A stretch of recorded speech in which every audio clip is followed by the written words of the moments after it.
அன்றைய காலகட்டங்களில் தமிழக நாட்டுப்புற கலை வடிவங்கள் மூலமாகத்தான் பல்வேறு தகவல்கள் பரப்பப்பட்டிருக்கிறது. உலக நாடுகள் முழுவதும் இந்த தமிழக நாட்டுப்புற கலைகள் மூலமாகத்தான் தமிழ் வாழ்ந்திருக்கிறது, வளர்ந்திருக்கிறது. அதுதான் மூத்த தமிழ், மூவாத தமிழ், ஆர்த்து வருகிற அன்னை தமிழ் என்று சொல்லுகிறார்கள்.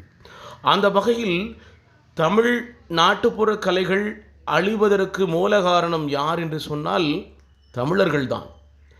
தமிழர் கலைகளை தெரியாமல், அறியாமல், புரியாமல் மாற்று மாநில செண்டை மேளம், குறிப்பாக கேரளாவினுடைய செண்டை மேளத்தை அதிகமாக தமிழ்நாட்டில் அனைத்து மக்களும் விரும்புகிறார்கள்.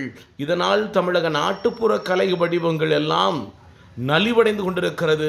தமிழக நாட்டுப்புற கலைஞர்கள் அனைவரும் கேரளா மாநிலத்தினுடைய கலைகளை கற்றுக்கொண்டு கேரளா மாநில செண்டை மேளத்தை அடிக்கக்கூடிய ஒரு தருணத்தை தமிழக மக்கள் உருவாக்கியிருக்கிறார்கள்.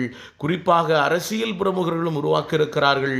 மேலும் சொல்லப்போனால் அனைத்து மத மக்களும் அதை தான் விரும்புகிறார்கள் என்கின்ற சிந்தனை மேலோங்கி கொண்டிருக்கிறது. அந்த வகையில் இன்றைக்கு தூத்துக்குடியில் டேவிஸ்புரத்தில் உதயநிதி ஸ்டாலின் வரவேற்பு நிகழ்ச்சியில் செண்டை மேளம் ஒரு பக்கம் அடிக்க மறுபக்கம் நையாண்டி மேளம் என்று சொல்லுகிறார்கள் அல்லவா, ராஜ மேளம் அடிக்கிறார்கள். பொதுமக்கள் கூட்டமெல்லாம் இந்த நையாண்டி மேளத்தை சுற்றி தான் இருக்கிறார்கள். ஆனால் கேரளா மாநில செண்டை மேளத்துக்கு ஆதரவு இல்லை. அதை நீங்கள் உணர்ந்து கொள்ளுங்கள். நம்முடைய தமிழக நாட்டுப்புற கலைகளை வளருங்கள், வாழ வையுங்கள்.